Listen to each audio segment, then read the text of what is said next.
Welcome back to my channel. Movie की शुरुआत 1944 में वर्ल्ड वार 2 की एंडिंग से होती है, जहां जंगल में कुछ अमेरिकन फौजी सो रहे थे। इन फौजियों में से एक फौजी क्रिस को एक नाइटमेयर आता है, जिसकी वजह से डर कर उसकी आंख खुल जाती है। उसे लगता है कि सामने दरख्त पर कोई है जो उसे ही देख रहा है। क्रिस उसे देखकर डर जाता है। दरख्त पर बैठा आदमी उसे अपनी गन से शूट करने वाला था।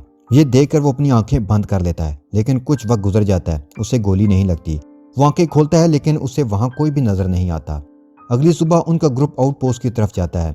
वहां जाते हुए इन लोगों को अजीब आवाजें सुनाई देती हैं। इस वजह से वो फौरन छुप जाते हैं।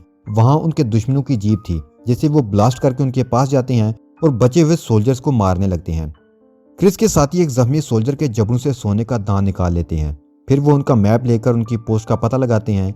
यहाँ क्रिस का एक साथी बूजी एक जर्मन फौजी को बिल्कुल ठीक देखता है, यानी उसे इस ब्लास्ट में कुछ भी नहीं हुआ था। वो उसे फाइट करने का चैलेंज करता है। वो फौजी क्रिस के साथियों से ज्यादा ताकतवर लग रहा था, क्योंकि वो बूजी को फाइट में टफ टाइम दे रहा था। इसलिए क्रिस उस सोल्जर को शूट कर देता है और पीछे से वो इन सोल्जर्स की चीजें भी ले लेते हैं। अब वो आगे चलना शुरू कर देते हैं। वो देखते हैं कि आगे से कोई आ रहा है। वो जल्दी से पोजीशन लेकर नीचे बैठ जाते हैं, लेकिन उन्हें सामने सर्वाइवर्स का एक ग्रुप नजर आता है, जिनमें एक औरत अपने बच्चे को उठाई जा रही होती है, लेकिन उनके पास सर्दी से बचने को कुछ भी नहीं था। क्रिस उसको दूसरे ग्रुप से लिया हुआ कोड देता है, साथ में जर्मन फौजियों से लूटे हुए गोल्ड टीथ भी, ताकि आगे कठिन हालात में उनका सर्वाइव करना आसान हो जाए। न्यू पोस्ट पर जाते हुए वो जंगल में से गुजरते हैं। क्रिस उन्हें बताता है कि जिस पोस्ट में वो अब जा रहे हैं, असल में वो एक कैसल है जिसकी हमने प्रोटेक्शन करनी है। जब वो कैसल पर पहुंचते हैं तो देखते हैं कि गार्ड सोया हुआ है। जैसे ही वो दूसरे ग्रुप को वहां आते हुए देखता है, तो वो जल्दी से उठकर अपने ग्रुप को बताता है कि वो अब जा सकते हैं। तो वो सारे जल्दी जल्दी वहां से निकलने की तैयारी शुरू कर देते हैं। क्रिस हैरान होता है कि वो यहाँ से निकलने के लिए इतनी जल्दी क्यों कर रहे हैं, हालांकि ये तो बड़ी सेफ जगह थी। तो इस ग्रुप का कमांडर क्रिस को बताता है कि इस जगह पर कुछ ऐसा है जो उन्हें इसे छोड़ने पर मजबूर कर रहा है। बूजी उन्हें कहता है कि तुम प्लीज जाते हुए अपने रेडियो यहीं छोड़ जाओ। अगले सीन में हम इन सोल्जर्स को किचन में खाना बनाते हुए देखते हैं। इस दौरान क्रिस और बूजी कैसल का विजिट करने लग जाते हैं। बूजी को विजिट के दौरान एक पियानो मिलता है और वो उसे बजाने लग जाता है। इस पियानो की आवाज घर के हर सुनसान कोने तक पहुंच जाती है। क्रिस को एक कमरे से एक अजीब आवाज सुनाई देती है। वो उसे फॉलो करते हुए खाली कमरे तक जा पहुंचता है, जहां जगह जगह फर्श पर बर्निंग स्पॉट थे। इधर बूजी को भी महसूस होता है कि वॉशरूम में कोई है। वो उसके डोर को खोलने की कोशिश करता है, तो वो डोर उसे लॉक मिलता है। वो जैसे ही वापस जाता है तो वो डोर अपने आप ही खुल जाता है। इस सब के बाद सब सोल्जर्स मिलकर खाना खाने बैठते हैं। तभी उन्हें अजीब आवाजें सुनाई देने लगती हैं। वो सब अपने अपने हथियार उठाकर इन आवाजों का पता चलाने के लिए उठते हैं। बूजी सेकंड फ्लोर पर जाकर हर जगह चेक करता है, लेकिन क्रिस को वो आवाज अपने आप से आ रही थी। वो जैसे जैसे इस आवाज की तरफ जाते हैं तो वो एक रूम में पहुंचता है, जहां हर चीज कवर्ड थी, और अब उनको आवाज एक दूसरी डायरेक्शन से फील हो रही थी, जहां एक और डोर था। जैसे ही वो इस डोर के पास जाते हैं, वो अपने आप ही खुल जाता है। वो कमरे में एंटर होकर जैसे ही कर्टन हटाते हैं तो सामने खिड़की के पीछे एक लटकी हुई लाश नजर आती है। हवा का एक झोंका आता है और इस खिड़की के कर्टन पीछे हटते हैं तो इस लटकी लाश का रिफ्लेक्शन भी गायब हो जाता है। रात को वो बैठकर एक दूसरे को भूतों की कहानियां सुना रहे होते हैं। इनमें से एक सोल्जर अपनी टेलीस्कोप से बाहर कैसल की तरफ नजर रख रहा था। इनमें से एक सोल्जर बताता है कि उसे नीचे बेसमेंट से एक 18 साल बच्ची का जर्नल मिला है, जो शायद इसी घर में रहा करती थी। उन्हें फिर से वो आवाजें आने लगती हैं। क्रिस कहता है कि ये आवाजें मोर्स कोड जैसी लग रही हैं, जिसको बूजी डिकोड करता है और बताता है कि इसका मतलब है आई हैव नो लेग्स, और अचानक से वो आवाजें आना बंद हो जाती हैं। इनमें से कहता है कि हमें अटैक की तरफ जाना चाहिए, क्योंकि वो ऐसी जगह है जहां से हम किसी के भी आने का पता लगा सकते हैं। वहां पहुंचकर वो सोल्जर जिसे बच्ची का जर्नल मिला था, वो उसे खोलकर पढ़ने की कोशिश करता है, लेकिन इस पर से सारे अल्फाज मिट जाते हैं और सामने उसे एक फोटो दिखती है, और उसके बाद कैंडल बुझ जाती है।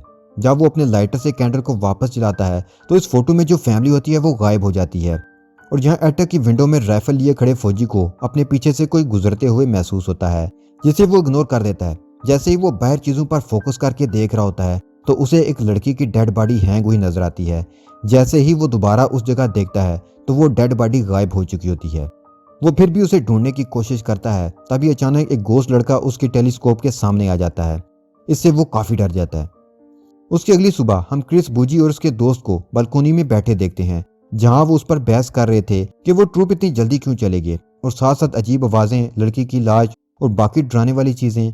तभी वहां दूसरा सोल्जर आता है जिसने वो गोस्ट लड़का देखा था। वो बताता है कि वो सोल्जर्स इन चीजों से डर कर नहीं भागे, बल्कि कुछ घंटों तक 50 जर्मन सोल्जर्स यहाँ अटैक करने वाले हैं। इससे घबरा कर एक सोल्जर कहता है कि हमें उनके गुजरने तक पास ही जंगल में जाकर छुप जाना चाहिए। क्रिस इनकार कर देता है और कहता है कि हमें इनका मुकाबला करते हुए इस कैसल की हिफाजत करनी चाहिए। इस काम के लिए जब वो एटेक में जाते हैं तो उन्हें पेंटाग्राम नजर आता है। एक सोल्जर कहता है कि किसी ने इस घर में रहने वालों को जादू की मदद से मारा था। इसके बाद वो अपनी बातों को छोड़कर अपना काम शुरू कर देते हैं। जब वो कबर्ड को मूव करने के दौरान पेंटाग्राम को टच करते हैं तो कबर्ड का डोर खुद ब खुद ही बंद हो जाता है और एक सोल्जर का हाथ उसमें आ जाता है और उसके हाथ की सारी अंगुलियां टूट जाती हैं। साथ ही दूसरा सोल्जर कबर्ड के शीशे में उसी लड़की की लटकी हुई लाश देखता है जो उनको बार बार नजर आ रही थी, लेकिन पीछे देखने पर उसे वहां कुछ भी नजर नहीं आता। उसके बाद हम इस ग्रुप को एक दफा फिर एक जगह इकट्ठा देखते हैं। वो रेडियो पर कमांड ले रहे होते हैं। इस दौरान उन्हें रेडियो में से अजीब लड़की की आवाज आती है जो कहती है कि मैं आ रही हूँ। इससे उन्हें ये बात कंफर्म हो जाती है कि ये कैसल हॉन्टेड है। एक सोल्जर कहता है कि हमें जर्मन सोल्जर्स के आने से पहले ही इस कैसल से चले जाना चाहिए। इसी दौरान फायर पैलेस से दोबारा आवाजें आने लगती हैं जिन्हें डीकोड करते हुए बूजी अभी बस इतना ही लिख पाता है, इफ यू लीव, यानी तुम अगर यहाँ से गए। उसके बाद कोई जादुई ताकत उसके हाथ को कंट्रोल कर लेती है और पेज पर लिखा जाता है, यू विल डाई, यानी तुम मर जाओगे। रात में सारे फौजी जर्मन फौजियों से लड़ने को रेडी थे। 2 लोग एटेक में थे और बाकी सोल्जर एंट्रेंस के करीब छुपे हुए थे। जैसे ही जर्मन सोल्जर वहां पर पहुंचते हैं तो एटेक से सोल्जर बाकी सोल्जर को उनके आने की खबर देते हैं। जर्मन फौजी जल्दी से अपने ट्रक से अटैक करने के लिए उतरते हैं, लेकिन उनको वहां सारे डोर और विंडोज लॉक मिलती हैं, जिससे उन्हें लगता है कि यहाँ कोई भी नहीं है। जैसे ही वो जाने लगते हैं तो कैसल के अंदर से उन्हें जोरदार आवाज सुनाई देती है। अब सारे फौजी वापस हमले के लिए तैयार हो जाते हैं और कैसल की खिड़की तोड़कर एक फौजी बम अंदर फेंक देता है, जिस पर बूजी छलांग लगाकर लेट जाता है। अब सारे जर्मन सोल्जर्स अंदर आने लगते हैं। यहाँ क्रिस जर्मन सोल्जर को शूट कर रहा था। बाकी जर्मन फौजी जब अंदर आने लगते हैं तो क्रिस जल्दी से भागकर बेसमेंट में छुपने के लिए चला जाता है। इस दौरान एक दूसरा सोल्जर स्टडी रूम में छुपा हुआ है और अपने पीछे किसी को चलता हुआ महसूस करता है और जैसे ही वो उसे मारने के लिए पोजीशन लेता है तो वहां कोई फौजी नहीं था बल्कि एक गोश्त लड़का था और वो सोल्जर उसे देखते ही जल जाता है। उसके बाद एक जर्मन फौजी को अपनी डेड बॉडी क्रिस की बॉडी के पास मिलती है। जब वो क्रिस की बॉडी को हाथ लगाता है तो क्रिस की बॉडी उस पर अटैक करके उसे मार देती है और ये चीज 2 और लोग भी देखते हैं। क्रिस के ग्रुप में से एक वॉशरूम में छुपा हुआ था जहां उसे छोटे छोटे बच्चों के हंसने की आवाजें आ रही थी और जब वो गन सीधी करके बाहर आता है तो कोई इनविजिबल पावर उसे बाथ टब में पकड़कर डुबो रही होती है। यहाँ एटेक में खड़े फौजी को भी एक अजीब सी आवाज सुनाई देती है, जहां देखने पर उसे एक जर्मन फौजी की डेड बॉडी हैंग हुई नजर आती है। अगली सुबह जब जंग खत्म होती है तो हम बूजी की बॉडी को देखते हैं जो पूरी तरह जल चुका है। तब क्रिस एक सोल्जर को कहता है कि उसे मार्फिन देकर मार दिया जाए। क्रिस बाहर जाकर जर्मन ट्रूप्स की डेड बॉडी को देखता है जो कि काफी बुरी हालत में थी। उनमें से बहुत से लोगों को तो गोश्त ने मारा था। उसके बाद वो वहां नजर आने वाली चीजों और गोश्त के बारे में बात कर रहे थे। एक सोल्जर कहता है कि लगता है कि इस कैसल की फैमिली के साथ जर्मन सोल्जर्स ने कुछ बहुत बुरा किया था। इस जर्नल से उसे पता चला था कि इस फैमिली के फादर को स्टडी रूम में जिंदा ही जला दिया गया था। उनके बेटे को बाथ टब में डुबो दिया था। बेटी को एटिक में हैंग कर दिया गया था, जिसकी डेड बॉडी को वो बार बार देख रहे थे। उनकी डेड बॉडीज को दफनाया नहीं था, इसलिए उनकी रूहें भूत बन गई हैं और अब वो उन्हें दफनाने की बात करते हैं। एक सोल्जर बूजी को चेक करता है कि वो जिंदा है तो वो उससे गोश्त के बारे में पूछ सके। तभी बूजी एकदम से उठकर एकदम से क्रिस को पकड़ लेता है और कहता है कि याद करो, और ये कहते ही वो मर जाता है। अब क्रिस और उसके साथी बेसमेंट में थे ताकि उन्हें कोई और क्लू मिल जाए। तब उन्हें वहां एक और जर्नल मिल जाता है, लेकिन वो बिल्कुल खाली था। वापस कैसल के हाल में आने के बाद वो कैसल को छोड़ने की बात करते हैं। तभी क्रिस कहता है कि हमें उनकी डेड बॉडीज को दफन करना चाहिए। तो अचानक उसके हाथ में पकड़े जर्नल में राइटिंग आ जाती है। वो उसे पढ़ना चाहता था, लेकिन उसका साथी यूजेन उसके हाथ से जर्नल छीन लेता है और कहता है कि पहले हमारा यहाँ से बाहर जाना इंपॉर्टेंट है। वो बूजी की डेड बॉडी को बाहर दफन करने के बाद वहां से वापस चले जाते हैं। वापसी में उन्हें वही सर्वाइवर्स मिले जो उन्हें यहाँ आते हुए मिले थे और एक एम्बुलेंस भी नजर आती है। वहां पर उन्हें रात हो जाती है और अब वो उसी जंगल में लेटे हैं जहां से उन्होंने ये सफर शुरू किया था। उसके बाद वो लोग वहीं पर सो जाते हैं।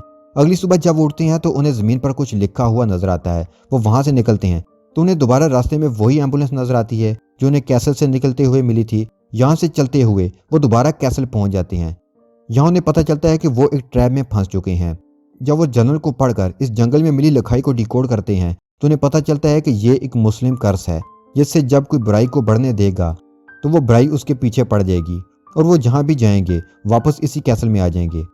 और अब क्रिस इन भूतों से बात करने का फैसला करता है। वो एक पाउडर जमीन पर डाल देता है। जैसे जैसे भूत इन पाउडर पर चलते हैं उनके पांव के निशान वहां आ जाते हैं, जिससे उन्हें पता चलता है कि वो क्रिस की तरफ बढ़े हैं। फिर वो गोश्त क्रिस को उठाकर बाहर ले जाते हैं। दूसरे गोश्त की तरफ गोलियां चलाते हैं लेकिन कुछ भी नहीं होता। वो क्रिस को भूत से बचाकर दूसरे घर ले आते हैं जहां उनके साथ और भी अजीब होता है। सारी डेड बॉडीज उन्हें वहां मिल जाती हैं और अब सारी डेड बॉडीज उठाकर बूजी की कब्र के साथ ही दफना देते हैं। जहां फादर को दफनाते हुए जर्नल की राइटिंग चेंज हो जाती है जहां लिखा आता है कि ये फैमिली जर्मन नहीं बल्कि अफगानी थी जिन्होंने अपनी जान खतरे में डालकर नॉन मुस्लिम्स की जान बचाई। अब वो दोबारा कैसल के अंदर जाते हैं। वो दोबारा से वहां कोई क्लू ढूंढने आते हैं और अब दोबारा उन्हें जर्नल में कुछ चेंज मिलता है कि इनकी बॉडीज को दफनाने से इनकी पावर्स और बढ़ जाएंगी और साथ ही वहां की लाइट्स ब्लिंक करना शुरू कर देती हैं क्योंकि इनमें से एक आदमी इस रिचुअल पेंटाग्राम में बैठ गया था और उसे वहां गोश्त नजर आने लगते हैं। वो सारे फौजियों पर हमला कर देते हैं। वो फौजी अपनी गन से उन पर अटैक करते हैं। इसी दौरान बूजी की डेड बॉडी उन्हें बताती है कि ये असल नहीं है, ये रियलिटी नहीं है। ऊपर एक गोश्त क्रिस को मिरर के पास लेकर जाती है, उससे कुछ याद करने के लिए कहती है और अब क्रिस की प्रेजेंट में आंख खुलती है जहां वो एक फैसिलिटी में है। वो देखता है कि उसकी टांगें नहीं हैं। डॉक्टर उसे हौसला देते हैं कि उसे सब याद आ जाएगा। यहाँ उसे याद आता है कि वो अमेरिकन नहीं बल्कि अफगानी सोल्जर था जिसने एक अमेरिकन डॉक्टर को बचाया था। अब वो एक घर में आते हैं और घर के लोगों को कहते हैं कि अब वो एक दीवार के पीछे छुप जाएं। यहाँ उनके साथ अमेरिकन डॉक्टर भी था। अब वहाँ दूसरे सोल्जर आ जाते हैं। वो फादर को जला देते हैं, बेटी को फांसी दे देते हैं और बेटे को भी मार देते हैं। क्रिस हाल में वापस आता है और एक डॉक्टर उसे बताता है कि उन्होंने टेक्नोलॉजी के यूज से उसके दिमाग को वर्ल्ड वार 2 के एक सीन में भेजा था जहां उन्हें ये गोश्त नजर आ रहे थे। तब उन्हें ये गोश्त फैसिलिटी में भी नजर आने लगते हैं। क्रिस डॉक्टर से सिस्टम को रीस्टार्ट करने को कहता है ताकि वो वापस कैसल में चला जाए और इन सब चीजों को खत्म कर सके। और अब क्रिस दोबारा उसी जंगल में उसी नाइटमेयर में जाता है जहां से ये मूवी स्टार्ट हुई थी और अब वो दरख्त पर बैठे आदमी से पूछता है कि आखिर तुम क्या चाहते हो। तो यहीं पर यह मूवी खत्म हो जाती है।